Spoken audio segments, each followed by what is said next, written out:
Ali era Abraão ou Sara? Ou eram os dois? Era Sara, né? Sara. Ah, é Sara. Teve Ismael. Isso. Quer dizer, houve então, realmente Abraão ele não era estéril porque... Ele teve Ismael. Com Agar, né? Mas no caso, por exemplo, Sara, a esposa dele, como ela não podia gerar filhos, ela que arrumou o esquema lá com Agar, né? Ela tentou dar um jeitinho porque ela não acreditou naquele primeiro momento que ela poderia dar à luz a um filho e dar a descendência prometida a Abraão. Então ela disse, olha, façamos o seguinte, arrume um filho com sua concubina. Se pudéssemos trazer para os dias de hoje, poderia ser aí um exemplo de uma barriga de aluguel, né? Então você tem um filho com essa sua concubina e dá sequência a esta linhagem, né? Só que essa ansiedade, né, dela de não esperar em Deus provocou o que nós temos hoje, né? As duas nações, né? Até os dias de hoje. Hoje nós temos o povo de Israel e os árabes. Os árabes são descendentes de Ismael. Então a mulher quis dar um jeitinho na promessa de Deus, ela acabou então provocando aí o que nós temos hoje, a guerra entre os povos. Porque era uma promessa específica, né? Que eles teriam filhos naturalmente, né? Que eles, né, teriam a sua família, né? Então não era um jeitinho, né? Era uma promessa que deles dois, Abraão e Sara, viria a descendência, né? E daí ele se constituiria pais de muitas nações. Agora, algumas pessoas têm conversado comigo, Carla, inclusive Carla Aguilar, só para esclarecer, porque o sobrenome da Carla é diferente, a maioria é Aguiar, o seu é Aguilar. É Aguilar. Aguilar, né? Isso. O pastor chama pastor Aguilar. Aí deve ser parente, né? Era parente. Provavelmente. Era da floresta. Tô até falando, porque eu não sei como é que está no gerador de caracteres, que às vezes o pessoal está colocando Aguiar, né? Aí a dinastia Aguilar vai reclamar. Mas essa questão, algumas pessoas têm falado comigo assim, as gerações, com questão de números de filhos, por parte de papai, parte da minha mãe, né? Beijo papai, beijo mãe, sempre estão assistindo o programa. Mamãe teve 12 irmãos, papai teve 12 irmãos, entre homens e mulheres. Né? Era uma visão dos 12, né? Já estava na visão dos 12. Visão dos 12, nada a ver. E depois, a geração do meu pai e da minha mãe, e é engraçado, a maioria dos meus tios e tias são 4 filhos. Lá em casa somos 4, né? E é interessante que está reduzindo. Por exemplo, a minha geração, e a gente está até um pouco mais que a média, a gente tem 3 filhos. Agora, os jovens estão casando, tem jovem casando não querendo ter filhos. Vocês acham que essa esterilidade psicológica, porque isso não é biológico, né? Isso é problemático, não? Eu acho que isso é um sistema, né, que tem sido estabelecido na forma de pensar com relação a filhos, com relação à vida, né? No Brasil, a taxa de fecundidade de 1970, quer dizer, o número de filhos por mulher em idade reprodutiva, ela estava em torno de 6,7 filhos por mulher, né? Hoje, o último dado mais recente é próximo de 1,3 filhos por mulher. Meu Deus! Então, a taxa de fecundidade, ela está caindo. Né? Qual é a consequência disso? A consequência é que a população vai ficando mais velha até chegar a um ponto em que essa população pode deixar de existir. Né? Nós já temos alguns países que têm feito políticas públicas tentando incentivar os casais a terem filhos. Inverter, né, um exemplo é a Bósnia. A Bósnia é um mesmo. exemplo disso. Eles já entraram nesse tipo de situação. E para quem não sabe, a pastora Carla, ela é economista, Carla? Sim. Ela é economista. Deixa eu aproveitar um pouquinho aqui. E essa questão também da previdência, né, Carla? Sim. Eu acho que é uma questão séria. Sim. Porque se você diminui o número de filhos, quem vai estar em idade produtiva vai diminuindo, o país não vai aguentar. Exatamente, mas aí é essa questão que eu acho que aí a gente tem, né, aqueles que desejam ter filhos e não, por alguma razão não têm, e aqueles que têm a possibilidade, mas estão cada vez deixando para depois por pensar, eu quero isso, eu quero aquilo. Então, a sua própria vontade, né, sempre deste momento que vivemos na Terra. Mas somos peregrinos aqui, forasteiros, né? Eu creio que Deus tem planos na nossa vida. E filhos realmente são bênção, né? A Bíblia fala sobre a bênção dos filhos. Eles são prêmio, galardão, né? Quantos hoje correm no seu trabalho atrás de um prêmio monetário e que às vezes até gastam com remédios porque ficam tão ansiosos pelo trabalho, né? Então eu acho que essa perspectiva, esse sistema do pensamento com relação a filhos tem invertido e tem gerado essa questão mesmo de queda da taxa de fecundidade. Gostou da esterilidade psicológica, Ronilson? Rapaz, Inventei aqui agora bom. Esse negócio. Não, mas tá ficando bom. Mas existe.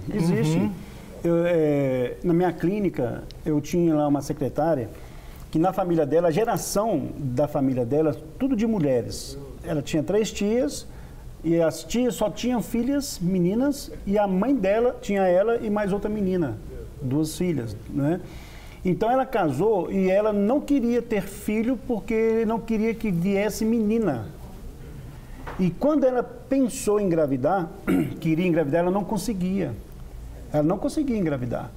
E aí eu fiz o trabalho com ela na clínica de muito tempo, conversando, trabalho psicológico.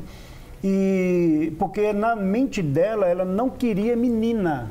Então, ela bloqueou a sua estrutura, né? Ela bloqueou e ela não conseguia. Até que nós começamos a trabalhar para que ela pudesse aceitar o que viesse, homem ou menina, né? Que Deus desse para ela, se é uma hereditariedade, que seja, mas que ela teria uma bênção na vida dela, que seria um filho ou uma filha.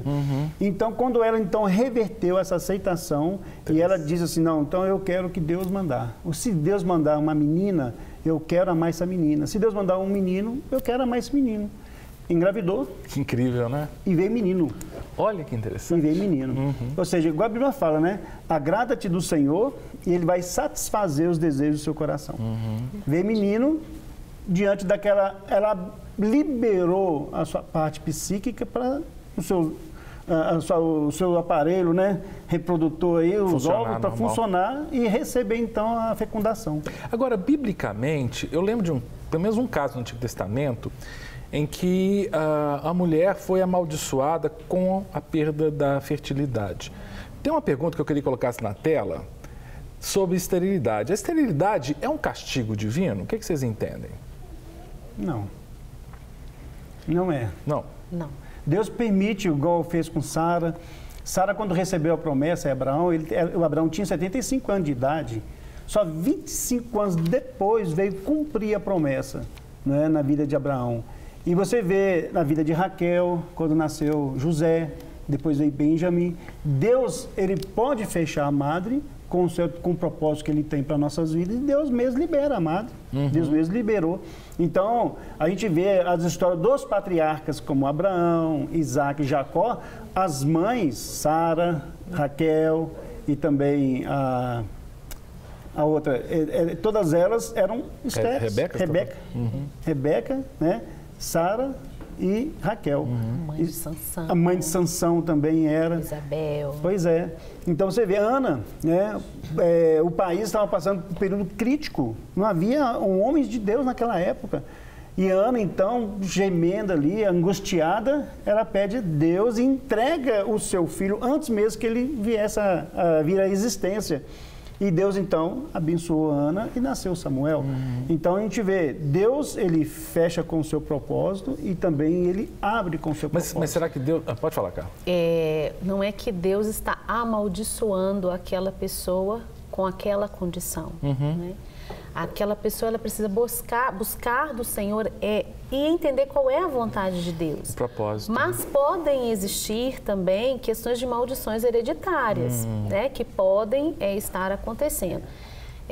Por exemplo, eu estava orando com uma irmã uma vez, ela que desejava muito ter um filho e ela não conseguia engravidar, nem ela, nem o seu esposo. E em oração e jejum, o Senhor nos direcionou para uma oração muito específica com relação a aborto, que havia acontecido no passado da família. E nós oramos por aquela situação, quer dizer, o Senhor nos trouxe aquela questão, coisa que nem passava pela cabeça dela, ela nem imaginava. E nós oramos por aquela questão de uma maneira específica e 2 meses depois ela engravidou. Uau! Né? E aí, de fato, ela teve o primeiro, agora já está no segundo. Glória a Deus. Então, isso também pode vir a acontecer. Uma dimensão espiritual de uma maldição do passado. Uma dimensão espiritual. Então, é essa busca pelo Senhor, eu acho que é o coração rendido ao Senhor, rendido para compreender a vontade de Deus, aceitar a vontade de Deus e ouvir o direcionamento de Deus, que eu acho que é fundamental, inclusive, para aplacar a ansiedade de quem deseja tanto ter um filho e não tem conseguido engravidar. Porque o próprio Ronilson falou que a própria ansiedade pode ser um fator de retardo do processo, né, Ronilson? Porque a pessoa fica apreensiva, né? Agora, coloca na tela aí, por favor, a próxima pergunta, porque a gente está falando de Sara e de Abraão. A cura da esterilidade depende da fé, como no caso de Sara e Abraão, ou a pessoa sem fé, ela pode ter uma cura por outro caminho? O que vocês entendem? É um processo natural, por exemplo, no caso aí, psicológico, né, que a psicologia trata de uma perspectiva natural, né, com traumas, com emoções, ou um processo puramente biológico, médico, ou não, depende da perspectiva da fé. Eu sei que vocês são pastores, mas tem gente, por exemplo, que não crê. E aí? Vocês acham que sem crer a pessoa pode ser curada? Bom, nós somos, né, espírito, temos a nossa alma, a nossa vontade e habitamos no corpo. Então, nós temos problemas que perpassam por essas 3 esferas. E Deus tem o controle sobre as 3, não é? Mas eu posso ter casos que são questões biológicas mesmo, né? Hormonais, né? Uma questão hormonal que o Senhor pode vir interferir tanto por meio de medicamentos e médicos quanto por meio da fé, né? Então, eu creio que você tem nessas 3 esferas esse trabalho que você pode fazer, sendo que a fé, ela perpassa as 3, né? Esferas. As 3 esferas. Mas não quer dizer que se buscar o tratamento psicológico, o tratamento hormonal, por exemplo, que você vai... que é falta de fé. Não. Não é porque a Bíblia mostra, né, como nós estamos focados na palavra, a gente não vê nenhum momento lá atrás buscando recursos, né? Sendo eles psicológicos, um barulho, tem um ratinho atrás aí. Ratinho. O barulho foi de ratinho. Você não vê buscando recursos psicológicos, nem da genética, nem da biologia.